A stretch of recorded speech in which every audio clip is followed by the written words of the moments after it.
Florence Maybrick entered the world as Florence Elizabeth Chandler in Mobile, Alabama. Her father, William George Chandler, had served as the mayor of Mobile and was a partner in the banking firm St. John Powers and Company. Florence's mother, Caroline Chandler Dewberry, remarried for the third time in 1872 to Baron Adolf von Roques, a cavalry officer in the German army.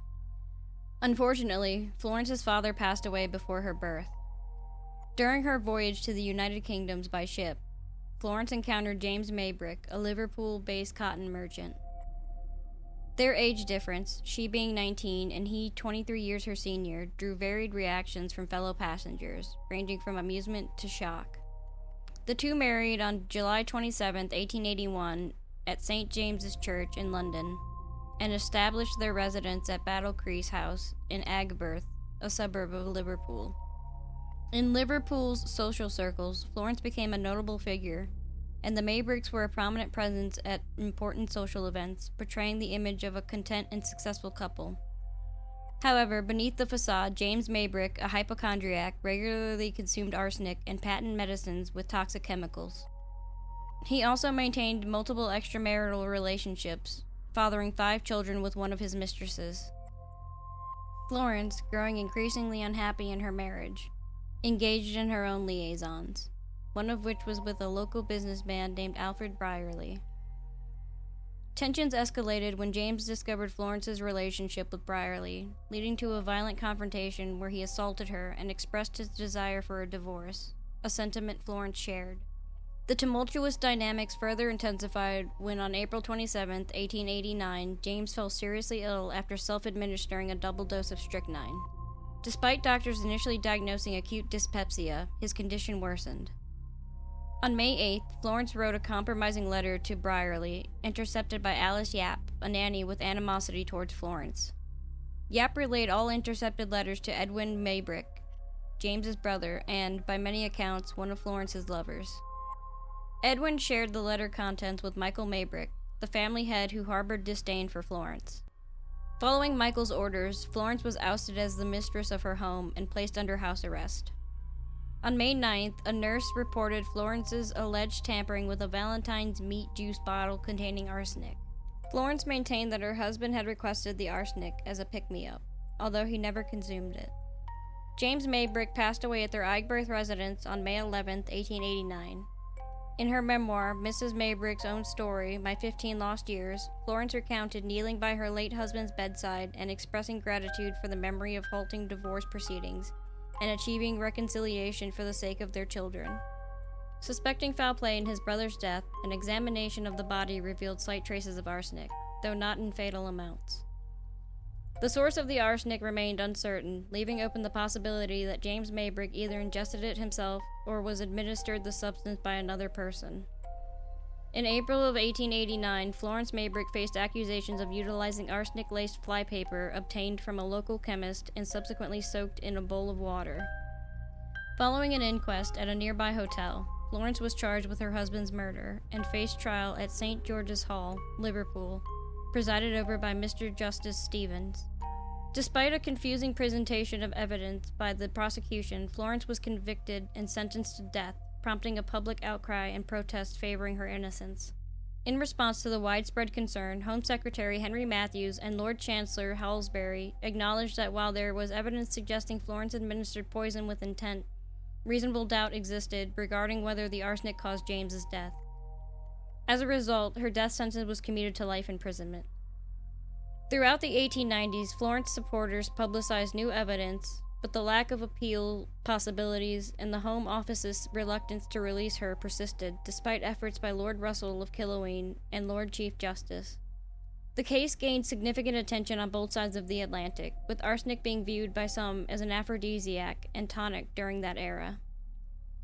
An examination of Maybrick's habits revealed he regularly consumed arsenic, confirmed by a city chemist who supplied him with the poison over an extended period.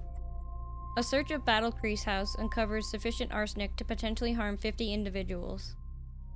Despite the apparent deterioration of their marriage, Florence had little motive to murder her husband, given the meager financial provisions in his will. Some speculated that Florence might have poisoned him out of fear of ruin following a divorce, a significant social stigma in Victorian society. Another possible motive was the fear of losing custody of her cherished children. Following the reduction in Florence's sentence, she was transferred to Woking District Female Convict Prison, where she remained until 1896, when she was relocated to Aylesbury Prison. Initially subjected to 9 months of solitary confinement, Florence later moved to a different cell, while still adhering to the silent system, where maintaining silence was enforced continuously. In her memoirs, she detailed the severe physical and mental toll inflicted by solitary confinement, labeling it as by far the most cruel feature of English penal servitude. She highlighted the overwhelming desolation and despair brought on by the hopeless monotony of isolation. During her stay at Woking, Florence struggled with insomnia and frequent ill health, attributing it to disrupted behaviors of some inmates who, she claimed, engaged in nightly shrieking and destruction within their cells, leaving her with quivering nerves and an inability to sleep. Progressing beyond the initial phases of solitary confinement and the probationary period, Florence entered a third stage involving hard labor. This allowed her to leave her cell during the day for tasks such as carrying meals from the kitchen. Her daily routine commenced at 6 a.m. and concluded at 5:30 p.m., during which, according to her memoirs, she was required to perform various demanding chores, including washing large cans, scrubbing tables and dressers, cleaning knives, washing potatoes, assisting in serving diners, and scrubbing a substantial floor area. In 1896, Florence spent 2 weeks in the prison infirmary due to a feverish cold, which she attributed to inadequate clothing, bedding, and drafty cells. On November 4, 1896, following her time in the infirmary, she was transferred to Aylesbury Prison. Despite the challenging circumstances, Florence spoke highly of the wardens she encountered during her incarceration, commending their patience, civility, and self-control. After serving time in Woking and Aylesbury prisons, Florence was released in January of 1904, concluding a period of over 14 years in custody. Despite losing her U.S. citizenship upon marrying her British husband, it was reinstated upon her return to the United States.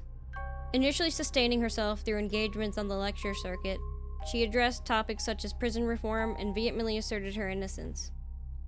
In her later years, she relocated to Connecticut and adopted her maiden name, Florence Elizabeth Chandler. Following an unsuccessful stint as a housekeeper, Florence withdrew from society, becoming a recluse in the modest 3-room bungalow in Gaylordsville, Connecticut, a village within New Milford. Her sole companions were her cats, and despite a few compassionate locals discovering her true identity, they kept her secret. Florence Maybrick passed away alone and destitute in her New Milford home on October 23, 1941. The following day, her obituary graced the top of page 1 in the New York Times. At her request, Florence was laid to rest next to her close friend, Clara Dulon, on the grounds of South Kent School in South Kent, Connecticut. Among her meager possessions were a scrapbook containing newspaper clippings from her earlier life and a worn family Bible. Tragically, she never reunited with her children, who were raised by the family's doctor. Her son, a mining engineer, met an untimely end in 1911 due to an accidental poisoning when he mistakenly ingested a cyanide solution, thinking it was a glass of water. Thanks for watching. If you enjoyed this video, please consider subscribing by clicking the red subscribe button below. And don't forget to ring that notification bell so you never miss an update. Your support means the world to us. Please give this video a thumbs up if you liked it. Thanks again for watching, and we'll see you in the next video.